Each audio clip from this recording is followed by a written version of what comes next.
കാസർഗോഡ് കൊട്ടോടിയിൽ ചുഴലിക്കാറ്റ് പ്രകൃതി ദുരന്ത പ്രതിരോധ പ്രവർത്തനങ്ങളുടെ ഭാഗമായി മോക്ക് ഡ്രിൽ നടത്തി. ദുരന്ത നിവാരണ അതോറിറ്റി വിവിധ വകുപ്പുകളെ ഏകോപിച്ചാണ് മോക്ക് ഡ്രിൽ സംഘടിപ്പിച്ചത്.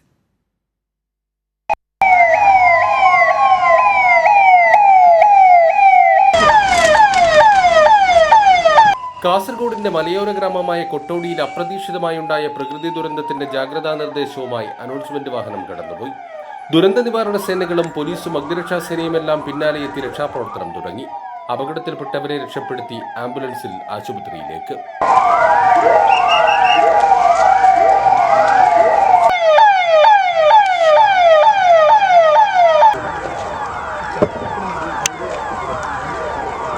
വിവിധ സ്ഥലങ്ങളിൽ കുടുങ്ങിക്കിടന്നവരെ ഒഴിപ്പിച്ച് സുരക്ഷിതമായ സ്ഥലങ്ങളിലേക്കും ക്യാമ്പുകളിലേക്കും മാറ്റി.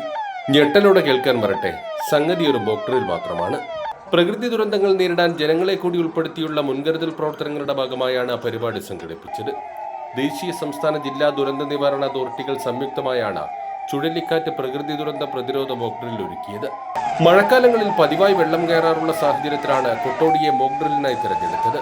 പോലീസും അഗ്നിരക്ഷാ സേനയും KSEB ഉദ്യോഗസ്ഥരും റവന്യൂ വകുപ്പ് ഉദ്യോഗസ്ഥരുമടക്കം വിവിധ വകുപ്പിലുള്ളവർ മോക്ക് ഡ്രില്ലിന്റെ ഭാഗമായി.